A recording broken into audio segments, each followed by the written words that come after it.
Hi, this is Ed, and I'm on Global TV Talk Show along with Mark Colo. And I welcome you all. And we're also on LinkedIn Live around the world. Wow. So we're broadcasting, however, on Zoom. Sounds a little confusing, doesn't it? So we're going to have guests come in throughout. And I'm not sure how many. So hello out there in LinkedIn world. And I welcome you to meet Mark Colo. And we'll be talking in just a second. I have to push the button and open the door. And so we have joining us now from Mexico City, Rigoberto. Hello. Hello, Hola. Ed. Hello. Hola. This is Mark Colo, and this is Rigo in Mexico City. Mark Colo is in Utah. Hey, Mark. Hello, Rigo. And so the Rigo works for a company involved in international immigration. What's the name of that group? CIBT. CIBT. Okay, great. All right. And Mark Colo recently retired from a very active role as an executive with a household goods transportation company in the US, and very, very successful, relocating research scientists, medical research scientists from around the world into Southern California. Mark, welcome. Say hi, introduce yourself a little bit about your recent retirement. Hi, Rigo. I'm glad to have you on the show today. It's been years and years since I've been to Mexico City. I loved it when I went there. I think they were having the Olympics there one year, and I was pretty young. I don't remember what year that was, but I just remember how large that city was. Impressive. So I miss it in some ways. But yeah, a little bit about my background. I've had Parkinson's for about 16 years. Some people refer to it as the gift that keeps on taking. So it certainly does that. But there's some good things about it as well. First, I thought one of the curses was that it does impact your REM state of sleep. So I really felt like I wasn't getting my deep sleep that I used to get. It does kind of rob you of sleep. But guess what? That gives me an extra hour or two waking up early to get work done and to get other things done, get emails out, messages. I'm a lot more productive just because of that, because I get up a little bit earlier. So that's been kind of a blessing in itself as well. So when you get up early, Mark, do you go out for walks? I do, Ed. One of the things that I do when I get out of bed in the morning, first of all, I don't get out of bed without a ritual. I lay flat on my back, bend my knees up, so I'm laying with my head facing the ceiling. I do neck stretches, or I'll pull my one side of my head this way, and then I'll go the other way this way. And then I'll do a little bit forward. I do about 15 minutes of stretches before I get out of bed, Ed. Then when I get out, I hop into my walking clothes, my Nike long workout pants, and an acceptable shirt and acceptable attire for the weather that we're having right now, which is very chilly. It's when the wind blows, it's probably down about 10 degrees. So I've got parka on, I've got a windbreaker on, I've got layers on, and I just try to stay warm. But I'll walk for about 45 minutes. I'll do almost 2 miles walking. And that gets my body in alignment, proper alignment, because one of the things that Parkinson's affects is since it's an asymmetrical condition, it pulls one side of the body more than the other side. So I'm kind of like getting pulled sideways a little bit. My right side is more impacted for me. Some have their left side, obviously, but mine's my right side. So it's pulling me a little bit to the right, which for alignment, it causes all kinds of havoc. You can have back problems. I had that for years. So I learned that the best thing I could do is go walk, get my blood pressure up a little bit, and work on my breathing, deep breathing. And I have a real regimen I do, but it starts my day off on the right foot. It really makes a big difference. Interesting, isn't it, Rigo? How do you start your how do you start your day? I'll interject one thing. That's two of the things about Parkinson's that you have to adjust to. Only two. I came up with a list of 60. Of course, we don't have enough time on this show to cover half of those, but it really is a fascinating disease, and it's very, very comprehensive. It's very comprehensive. It affects just about every function of the human body. But anyway. Yeah, okay. So tell us, Rigo, what is new and exciting in the immigration world in Mexico? Well, it's I mean it's February, so the year is rushing. I know, I mean, many things are happening in Mexico, and I think in the US, generally speaking. Good projects are coming. Let's see what is about to happen this year. You know, the industry of the automotive industry is always a hot topic to discuss. Technology is also an industry which is growing, but I think in general it's good. The immigration it's doing good. Also, the fact that we are having more time to, well, we are speeding the process up for the American visas. Last year, it was not that easy to get an American visa, but this time many Mexicans are getting the visa to the US. So the activity is recovering for sure. And yeah. Good. Well, that's great. So we're going to put on a Latin America program again, and I certainly invite you to join us. I'll keep you informed when that will be. It could be in March, and I'll get back to you about that. And so Mark Colo has been a guest on Global TV Talk Show many times.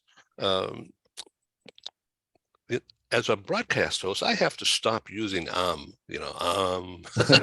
because I give media coaching to others saying, don't do that. And here I am doing it. So you out there, don't when you speak, just be intentional. And that's a fancy word for just saying what you want to say. So the idea of doing a talk show interview, whether it's with me or somebody else, doesn't matter, is actually public relations for yourself and for your brand, for your business, for your service, for your charity or whatever it is. See, I'm doing it again. It's better to not go and just speak clearly and slowly and be intentional on every specific idea, because the audience is listening. Not only today, but in the recording. And so the concept here of doing a public relations talk is actually a very easy thing to master. Once you have an outline in your head and in your gut about what you want to achieve for yourself during your few minutes on camera. Get ready for your close-up, as they used to say in Hollywood. So I'm in San Diego, and Rigo is in Mexico City, and Mark Colo is in Utah, southern Utah, St. George. Who was St. George? That's a good question, Ed. I haven't figured out now yet. I have no idea. I have no idea who that is. But I, like you, work on my speech as well. They have software that'll actually, if you're going to write a talk or a speech of sort, that will allow you to speak audibly into the software, and they'll do some kind of an internal rating, and they'll say, you had too many I's beginning your paragraphs, or you had too many times. Don't say so. They want impactful words, and it's it's a real art to that, getting that speaking down. So Yeah. So the thing is that I've learned how to do this TV talk show. It's coming up to my 3rd anniversary since launching globaltvtalkshow.com as a result of the pandemic crashing my 30 years of doing live meetings. Some of the meetings were large. Most were not so large. Some were lunches, some were dinners, some all day. I think in the early days I did multi-day things, but then I stopped doing that because, first of all, it's a huge time commitment, and second of all, it gets really expensive. yeah. So yeah, for the past 3 years, we've been not spending any money doing meetings because we've been doing it here on TV. I call Zoom TV. So the concept is, what have I learned and what do I teach people or coach people about using this medium for their own purposes, not for my purpose. So the concept here is to be sure about what you want to achieve from your time in front of the camera, and who is your audience, who is your customer. So let's take the idea of doing a TV interview and just remove that from your head for a second, and just imagine you're in a job interview, or you're having a performance review with a direct report or your own boss. All of that is public speaking. And so how do you come across? Do you look good? Is shave or brush your teeth, comb your hair? The concept here is executive presence, or just personal presence. How are you coming across to the person or people out there in your audience? So let's think for a moment about public speaking is not so public when you're in a performance review with your boss. Now that could be in person, which was, I think, high stress. And some people will say being on Zoom is high stress because the camera doesn't lie. If my hair looks weird, or this thing is blocking some hair from falling off, then, I need to make adjustments. So like sit up straight or push this thing back a little bit. Make sure if I'm just wearing earbuds, they don't fall out while I'm speaking. I mean, some of these things are so embarrassing, they could be unnerving, and then you blow your speech opportunity.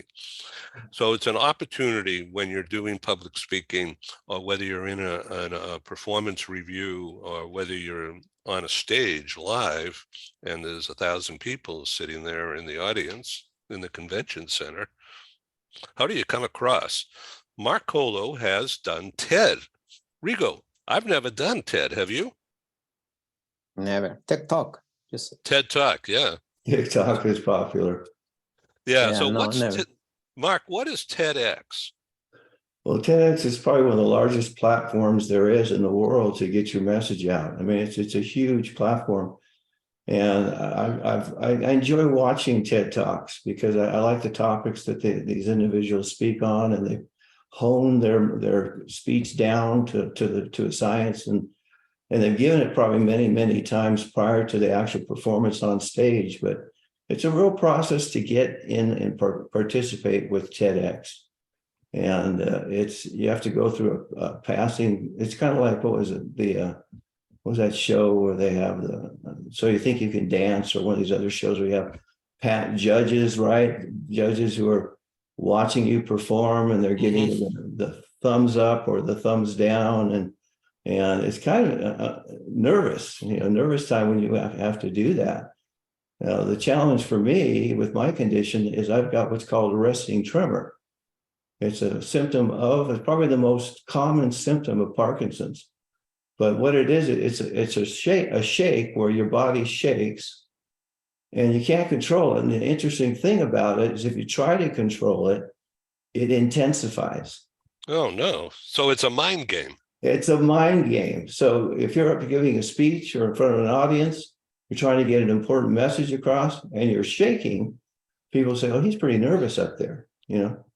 He's really concerned about his appearance. And it's a mind game. It's a total mind game, like you said, Ed. It's something we have to get past and get through. So I think you've got a lot of guts to get in front of a big audience. And so do you talk about Parkinson's? Yeah, I do. I touch base on it. I haven't gotten into too much depth yet on it, Ed, but I have about 60 different bodily functions that are impacted directly, some within your control, but mostly out of your control, that you try and control and make it look semi-pleasant. So another challenge is when you take meds, Ed, this is for any chronic illness, when you take meds, they're usually pretty strong meds, and your body has a tendency to want to eliminate those meds. So it fights it and tries to eliminate it from the system, and that creates additional internal challenges. So I'm either really brave and courageous, or I'm pretty stupid, when I get in front of a camera like that. So you see, here I go again. Don't say but so I'm just saying so. Mark, when you have the opportunity to speak in front of TED, is that recorded? Is somebody recording it? And then do you get that recording for your own training? Exactly right, Ed. Yeah, they'll record it. You'll see it afterwards. And then hopefully if you did a good enough job, you'll end up out on the web somewhere. And then you'll see how many people hit it and how many people go online to watch it. And that tells you how good your message actually is. So you got to craft a message. And I came up with a message that has just 5 adaptive principles. Okay, let me have them. Let's go. The whole world, which is live on LinkedIn worldwide, as well as being recorded on Zoom. And then it's going to be on globaltvtalkshow.com and our own YouTube channel, which goes worldwide. So tell us what these 5 things are, please, Mark Colo. The first one is the only constant in life is change. Embrace it. We need to learn to embrace change. There's a saying in Ireland. I lived in Northern Ireland during the hunger strike. And there was a saying out there that if you don't like the weather, wait 5 minutes.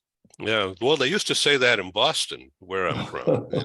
I'm sure there's many places around the world where that comes to be true. But it's just change. The other thing with change is that if you could be going along smoothly on one day, and then the very next day you could find yourself in a shipwreck situation, and you wonder what happened here. What was that all about? But regardless of whatever state you find yourself in, you have to embrace it. You have to adapt to it. It's always adaptation. And then you have to try and find new purpose in going through it. And I've gone through all of those stages with Parkinson's. And it's been a journey to do that. My second adaptive principle is if you think things can't get worse, you're wrong. Life is full of surprises. And again, many of us will end up in a situation that's not really that's contrary to what you really would want to have. So we all have these challenges that we'll have to face at some point in time. But sometimes all you can do is just press on, Ed. When you have these situations come up, just press on. If you take the word depression and you unscramble it, it spells I press on. Isn't that cool? So let's review the first 2. Okay, just enunciate them, and then let's go to number 3. Okay, so the first one is the only constant is change. Yeah. So prepare for it, embrace it, adapt to it, and find purpose in it, because some of these things happen, I think, for a reason. I really do. And I was always one growing up, they used to call me Colo Solo, right? or Solo Colo. That was my name, my nickname, or Colo Kid. When I was in the swimming pool, they always changed the name of the game to Marco Colo instead of Marco Polo. So I had all these nicknames and things, but it was kind of fun to have those relationships with people that like to create a sense of laughter. And I'll get to that in a second on my other adaptive principle. My third, and then the second one is just press on. You're going to have tough times in life, just press on. The third credo is control is an illusion. Let go of it. You know, Parkinson's impacts, as I mentioned, 60 different bodily functions. Wow. They're all critical functions within the body, but things, for the most part, we have little control over. You have very little control over the things that Parkinson's wreaks havoc on. I had 4 molars that were taken out and replaced maybe about 3 months ago, because the meds that you take to treat Parkinson's creates dry mouth. Dry mouth allows bacteria to enter into your teeth, and it just deteriorates your teeth. Now, who would have ever thought that medication would do that? No idea. Wow. The other med I take is stay out of the sun. I was a sun worshiper my whole life. I like to see how dark I could get my skin. I thought it was cool. But nowadays, I'm looking for the shade as much as I can, or I'm trying to remember to take my hat, because that creates problems with skin cancer. I've got treatments I'm doing right now, about 7 or 8 places on my top of my head, from all the sun exposure I've had for most of my life. So those of you who love to sun worship, I think twice about it, because skin cancer is no fun. And then my fourth credo is life isn't always fair. Don't forget to laugh. Good. Okay. Maintain your laughter. You heard it said, laughter is the best medicine. It's true. It's the best medicine. And my 4 Parkinson's jokes I've got. First one is, I'm thankful I'll never have to purchase an electric toothbrush. My second one is, Parkinsonians make the best martinis, shaken, not stirred.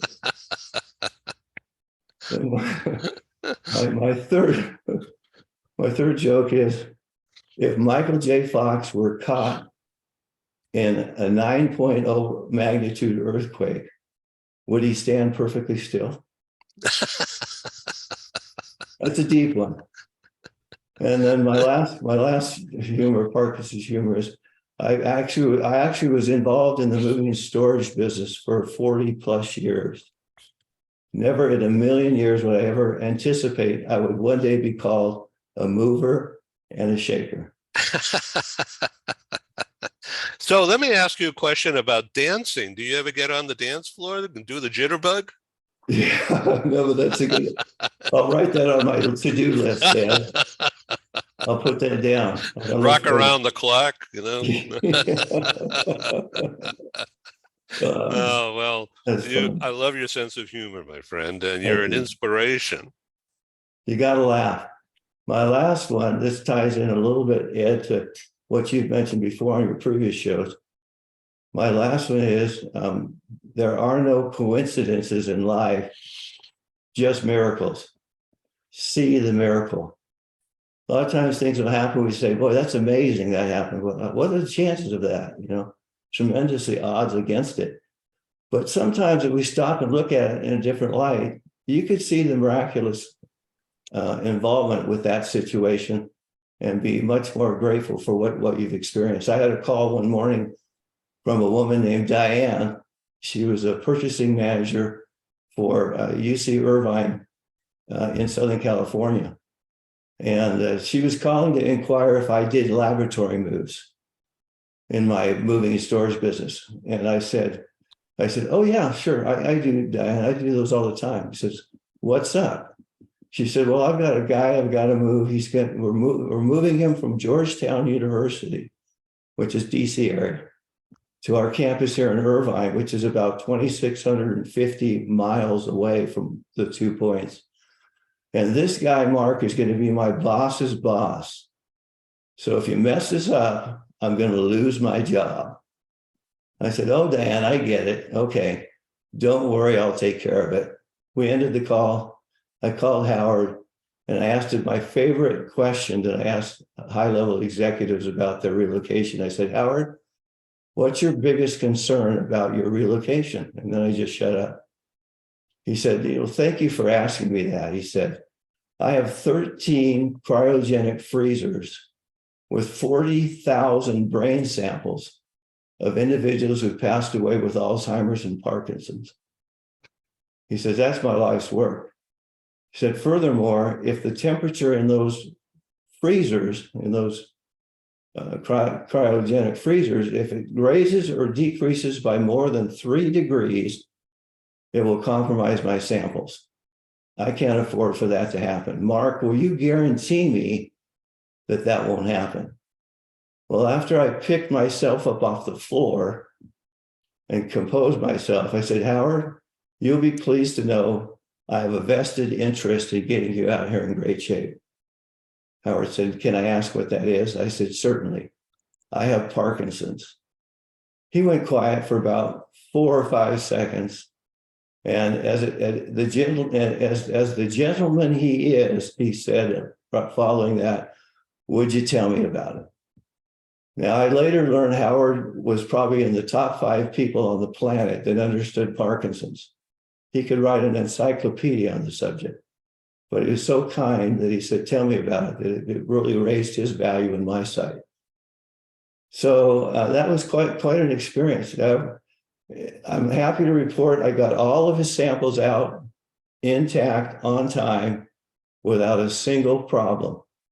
Following Howard's relocation, I moved no less than another 100 research scientists in their various disciplines. I moved them out with the same results. Now, was that a coincidence? No chance. That was a miracle for each and every one of those lab moves, that they went as flawless as they did. So the next time you find yourself facing a daunting experience, take a deep breath, see the miracle, and remember, adaptability proliferates possibilities. In the words of Michael Jackson, I always like to quote Michael Jackson. He's one of my favorite musical artists. If you want to make the world a better place, take a look at yourself and then make a change. Mark Colo, thank you. You are the epitome of how to use this platform, meaning at this moment, globaltvtalkshow.com, for your purposes. Now, I have to say that I'm really honored that you introduced me to, we'll call him Dr. Howard, and he and you were my guests on Global TV Talk Show. And we have that program readily available if anybody wants it. And to see it, they can just contact me at my email, publisher@globalbusiness.media, and it'll get right to me, and we'll send you that program. So, guys, I want to introduce you to a new friend who's coming to us from England. Annalisa, thank you. Thank you, Edwin. And I'm so sorry I'm late to the party. I got held up on a previous meeting. So it's good to be here. It's a delight to welcome you. I want to introduce you to my 2 friends here from Mexico City. Rigo is in Mexico City, and he's involved in international corporate relocations from a legal immigration view. And here is Mark Colo in the blue shirt. Mark is in St. George, Utah, which is what, about an hour north of Las Vegas, right? That's about right. Yeah. So but I need to add in that Las Vegas has the nickname of Sin City. Some people call it Sin, others do other things there. But in St. George, it's a holy place because it's in a beautiful national park, mountain and desert kind of setting. And that's where he's living now, formerly in Southern California, near me. And Rigo's in Mexico City. Well, Rigo, Mark, it's a pleasure to meet you. I'm in England. I'm in a city called Hull in East Yorkshire. So I'm in the north of England by the east coast. So Yorkshire is how wonderful. close are you? How close are you to Scotland? Oh, a long way. It's about five hours to Glasgow. Yeah, take a bullet. Yeah. Okay. Well, I've been to London several times and Plymouth and Brighton, but never up there. I lived in Annalisa, is that how you pronounce it? Yes, Annalisa. Yeah, that's right. Yeah, I lived in Britain in the late 70s when there was a condition known as the hunger strike. Right. And I was living in Northern Ireland for half the 2 years that I was there. Wow. And the other year I was in Scotland. And Gosh. I love the country. I love all you people. What a wonderful place to live. And speaking of Las Vegas and odds, since Las Vegas is a place of odds, the odds of my getting Parkinson's disease as an early onset Parkinson's disease individual, it's very slim, very rare, very low chance of getting it. It was about 1/1000th of 1%. Wow. So when I talk to people about going to Vegas, they say, take me with you. We'll beat those odds for sure. That is so cool. So Annalisa, thank you for being on our talk shows recently, and you've got several appearances coming up, and you've invited me to be on your show. Tell us about your show. It's all about making your mark, but also values. What's a value? Yeah, so a value is a deeply held principle, belief, or idea that drives our behavior and shapes our reality. Obviously, things like those things we can't control, like Parkinson's, for example, being made redundant, losing somebody that we love. They're all things that are outside of our control. But there are a lot of things that are within our control, and those things are driven by our values. So when I say they shape our reality, they shape our outcomes because they shape our thoughts, our words, and our actions, our choices, our decisions in life, and the paths that we take. So what we see around us today, the results that we have that show up in our lives are driven by these subconscious drivers, and that unless we become aware of them, we don't realize they're driving us. And so they can be in control, we don't even know it. We need to get into the driving seat of them because they're driving us somewhere. They're driving us either to the sunshine state, maybe they're driving us to a dead end, or maybe they're driving us off a cliff. Driving crazy. So let's talk about your program. It's an audio or a video? Both. So it's launching initially as a video podcast for 48 hours. And then tomorrow, it's already up there. The first episode went live a couple of evenings ago. Thank you, Edwin. And tomorrow it will be uploaded to 19 different podcast platforms. So it's going to be there. I can't wait to be on your program. Let's set a date soon. Yeah, I can't wait for you to be on the program, Edwin. It'll be fantastic to talk to you about values. You'll be on our new segment, A Question of Values. It's a fascinating subject when you get into it. And I came into it through values-driven leadership, and then became so fascinated with the subject of values, decided to extract the values out of that and explore it more deeply and become more authoritative on the subject. And I thought it'd be nice to do a show that's a bit of a nod to my acting background, my theatrical roots many years ago, a show of values that would be engaging, not serious, but with some lightheartedness to it as well, that would draw people in and hopefully be as entertaining as it is challenging and informative as well. So prior to doing your show, Did you teach salespeople, business people, other people how to act? Not to go on Broadway stage or anything like Mhm. that, or West End stage or wherever, but I kind of stopped saying, you know. So I've in noticed I do that a lot. acting, yeah, acting lessons. It's a good idea for a business leader to have acting lessons, right?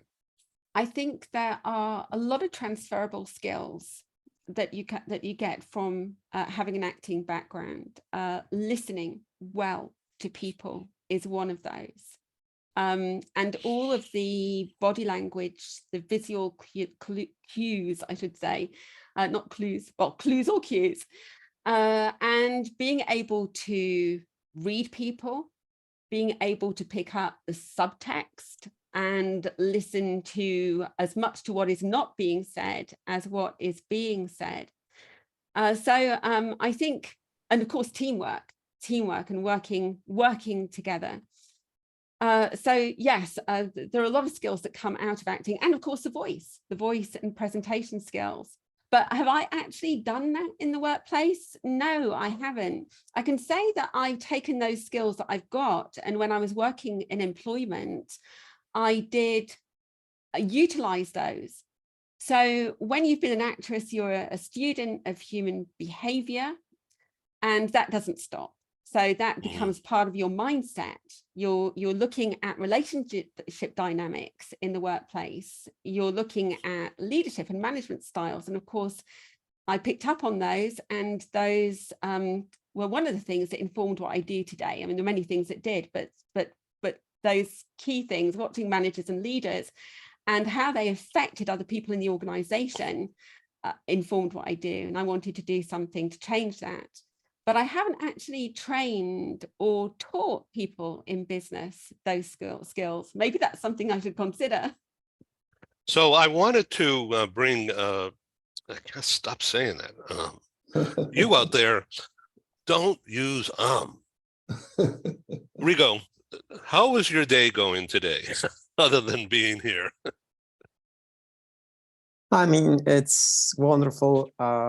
Thank you for inviting me, Ed. And I'm just learning from Mark and Melissa. All they are saying, it's wonderful. The values and all the principles that Mark mentioned it about the. It's wonderful. I'm learning a lot, and thank you for inviting me. I hope I may contribute a little bit, but yeah, good to be here with you guys. Oh, I welcome you to come back too. So I want you to think about bringing that young lady who you brought on the show, I think Claudia, and Yeah. you know, if she wants to come back or some other, and we could grow our audience.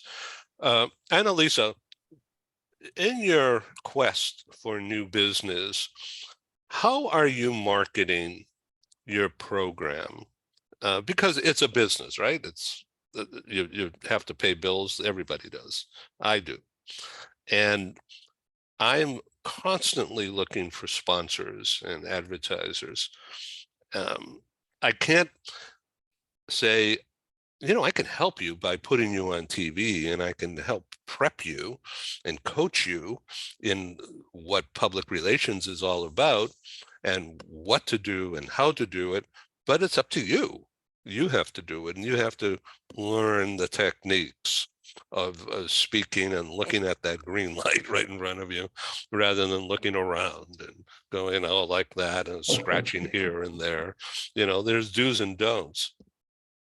Yeah, In I was the looking forward. values, yeah, in the values world, why don't you inform our audience and your future audience, because I invite you to use my audience to augment and grow a new audience for you and what you're doing. So everybody, pay attention. Here's Annalisa talking about her program. Gosh, do you know what I was going to say, Edwin, as you were talking about that? Is that I came on to learn from you about this, because PR is something that I'm just dipping my toe in the water of. I realized that that's what I needed to do more of. I have been on social media, trying to market on social media without much success.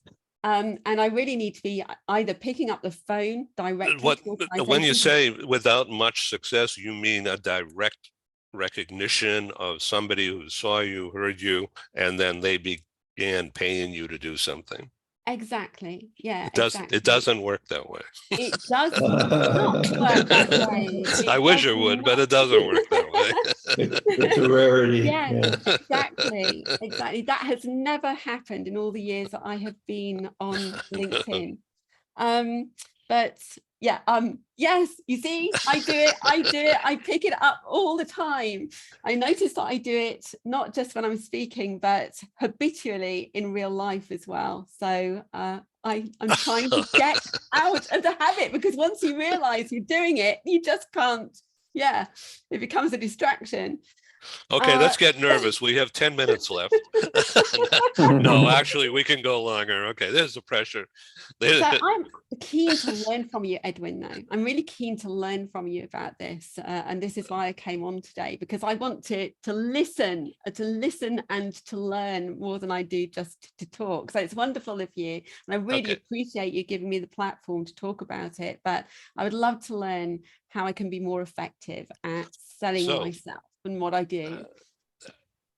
You'd have to explain. Just push that delete button on the word sell. Right. Take it out. Take it out. Flush it down the toilet. It doesn't work. What you can do is relate. Right. Yeah. And explain and show the benefit in an honest way. And so you can't do that unless you learn something about your customer or whoever you're talking with. Yeah. Not talking to, but speaking with. And that's a mental thing. And so let's go back to the acting lesson, okay, or the application of certain skills. So for instance, when you're on in theater, there's on the floor, on the stage floor, there are marks, right? In other words, indications of where you should be, not over there, but over here. Well, somebody, the director probably says that's a better image for telling your story from this position, not over there. Who knows why? The director is the director, and you know, we're all followers. So the director says, you can't look, although I really want to look into your eyes, I should look into this green light. And so I pull back a little bit so I can get a bigger view, or you come in close and ta-da. So, you know, it's like manipulation of emotions and visuals in order to get a point across within a prescribed point of view and within a certain time frame. Bang. And then you have to ask for feedback, sort of like being a salesman or a marketing manager, or a lawyer or accountant or bookmaker, whatever. You know, how do you solve the gap? How do you close the gap between you and your customer so that you're in the same place, in cohesion or in symbiosis, or whatever the right word is? I love that word, symbiosis. Yeah, so what does it mean? It means the mixing together of ideas and results. And the results will be what the customer or your object or your target is saying, okay, or listening to. So what is the question you have to ask your customer or your audience before you start talking? And then you know. And so it's a push-pull. You push to get to that level, to that position in the world of words and imagery. And then without being too pushy, and of course that's a living and learning process. You never know exactly what it is. Yes, Mark. Yeah, and I love everything you're saying, and you are the master of relationship building, and you are so good at it. You know, On TV. oh, I have to remember how to yeah. do it in person. I've been in the moving and storage business for 40 plus years. I've had very few employers that said, "Hey, sales team, we're gonna have some sales training for you guys next Wednesday at this time. It's a 3-day course. We want you all to take it." It just didn't exist for the most part in the employers that I worked for. It's just, they didn't. The only advice I ever got from one of my employers when I said, "Hey, can I get some sales training?" He says, "You bet, Mark. Go get them." And that was his sales training, right? And so there is a method to doing sales without making it sales per se and asking for business. And I took one class years and years, this is probably 35 years ago. It's called Max Sachs. I don't know if they're still in business or what they are, but I took this sales course, and it was about a 3-day course. And I learned so many things about Ed, about not acting as a salesman, not coming off with a hard sell, but being yourself, being authentic, and asking the right questions. If you can ask the right questions, you get the right direction. And we had one exercise was think about yourself, Annalise, what you're trying to promote and sell and package. And you got to know that inside and out, and have down some questions that will raise the interest level of your potential customer. Yeah. And then it's a matter of having those questions, say, "Look, I don't know, Ed, if I can help you with anything you're not currently receiving." You come across a little kind of a meek approach, but I want to help you any way I can. If you're sincere and genuine, you'll usually get Ed will say, "Well, I'll give you a second or two, maybe, and listen to what your spiel is."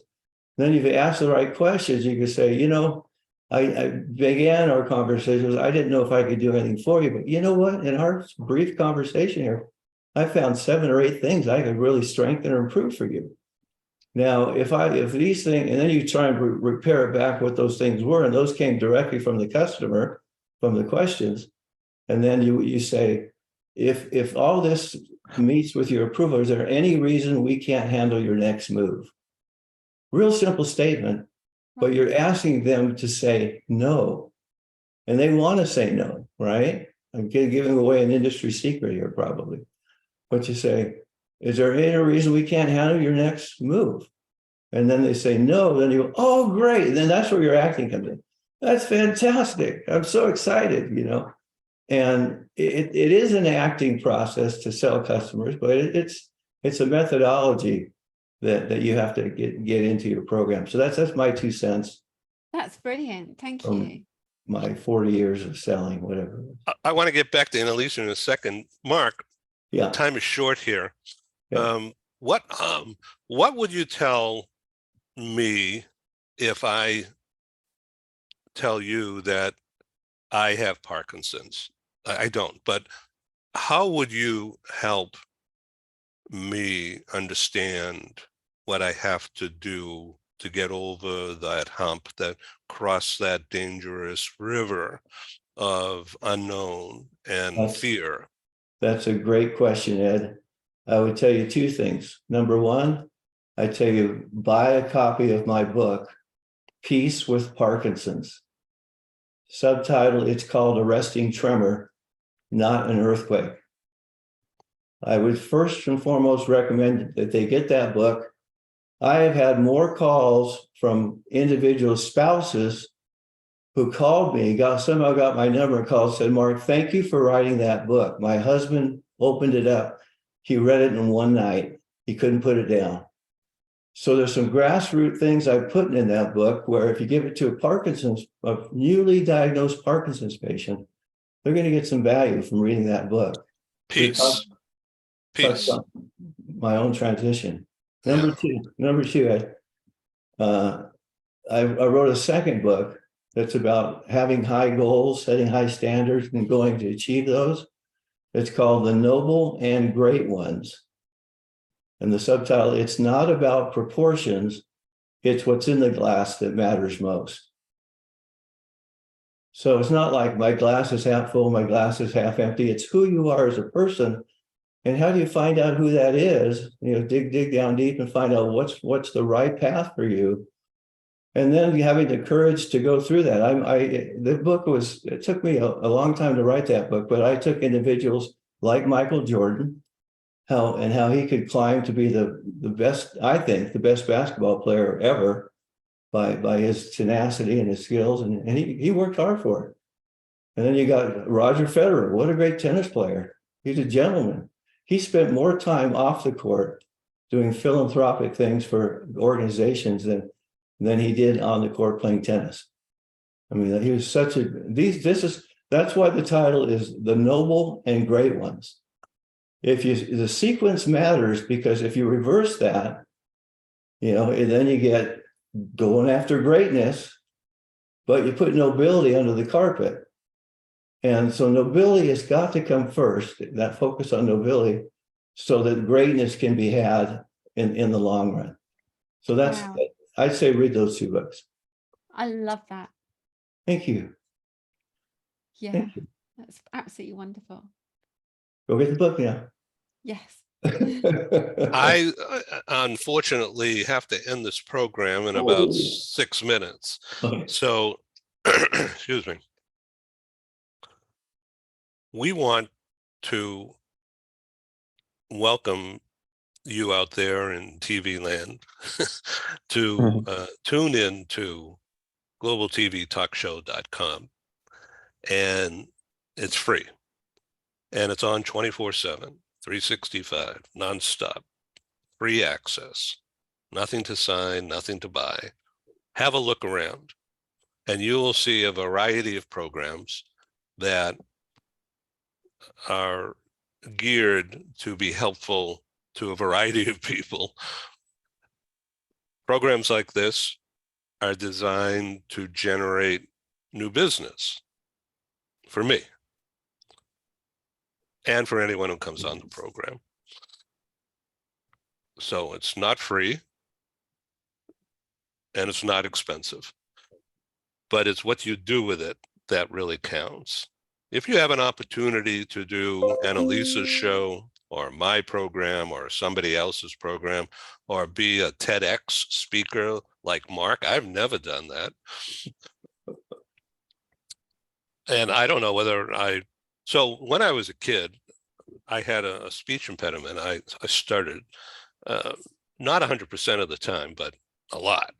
And so this is therapy for me, frankly, folks. And so I encourage people who have some kind of an impediment to come on our program. Once again, it doesn't cost anything to do this.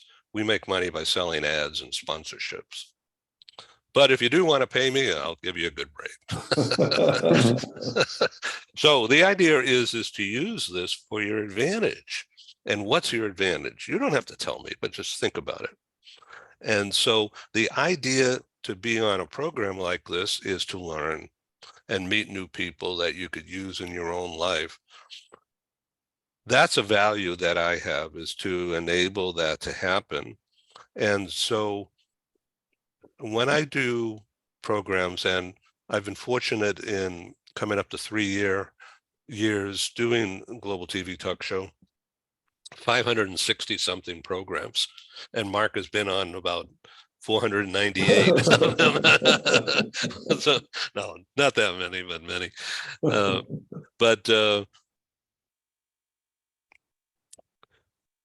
we've reached an audience of 250,000, according to Google Analytics, in over 100 countries. And that's why we've been able to sell ads and sponsorships, because the advertisers who have a marketing budget, not everybody does, but it is the juice.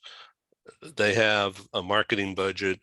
They understand media to some extent, and couple that with a strong desire to be associated with findneurohelp.org, which is the charity that Mark co-founded with others, findneurohelp.org. And we're able to give ongoing PR or Mark and the charity. And we've been able to, with Mark's blessing and leadership, interview his clients, all of them doctors and research scientists, world renowned in the area of medical research and practice into brain and why things happen. Even if they don't know why, they know what they need to look for, right, Mark? Yeah. Oh, yeah. Like Dr. Paula, who was on our show, she's the leader of the National Stem Cell Foundation, right? Yeah. Yeah. And then your friend Jana at Axiom Space. Yeah, she's remarkable. They're doing some studies in space. Feel they get more accurate results on their testing if they're in a zero gravity atmosphere. That's out of this world. That's just whoever. I moved a guy one time. His name was Doug Gannon, I think it was. Anyway, they called him the spit doctor. He found a way where you can take saliva and be able to determine the propensity someone has to getting these Oh my illnesses. What an amazing thought, let alone proof that he could prove that. Yeah. So Rigoberto, thank you very much for being on the program again. I invite you to advise me and of course come back on the next Latin American program that we do. You've already done what, 4 or 5 of them, I can't remember. But in March and definitely April, if not March, or maybe both, let's do a series and have in each program a different corporate contact that you guys have in Mexico. Bring them on. They don't have to talk, but just they should understand what we're doing, and they can meet people like Annalisa. So who are your guests, Annalisa, as we come to a close here in the next few minutes? What kind of people will be on your show besides me? Oh, right. Yes. So we're looking to interview leaders from the key streams of influence, whether it's industry, finance, media, legal, education, faith, all kinds of leaders, and to find out about their values and their values journey, how their values have informed their lives and how they've informed their businesses or their leadership style and their organizational cultures. So lots of questions about values there, and we'll end up with a bit of a fun scenario as well. I'm not going to give the game away right now, but but there will be a slightly fun, light-hearted scenario too, which will, I'm not going to say anymore because it will give the game away. So I'm going to zip it now. Okay, so let me ask you, what is a value? Is something that I like or something that I need to do, or what's a value? What is a value? As I said, it's a deeply held principle, a deeply held principle, a belief, an idea that that drives your behavior and that influences the outcomes in your life. So, do people have to pay for this? Pay for what exactly, Edwin? Your time? Pay for my time as a coach? Yes. I mean, if people are curious to know what's driving them, what their values are, if they're feeling a little bit lost, and they feel like they've lost their direction in their path, then understanding, exploring and defining the values can actually help them to find their sense of direction again and who it is that they are, because we can be influenced by other people's values.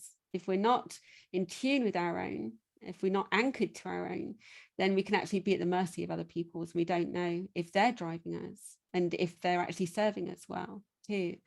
And in organizations, I love to do work with teams and help organizations and brands to better define their values, to see if there's a gap between the expectations of the leadership team and what they think their values are and the actual reality and what is perceived by the workforce. Do those values align, or is there a gap? Because if there is a gap, that can cause a lot of problems in the work environment, low morale, mistrust.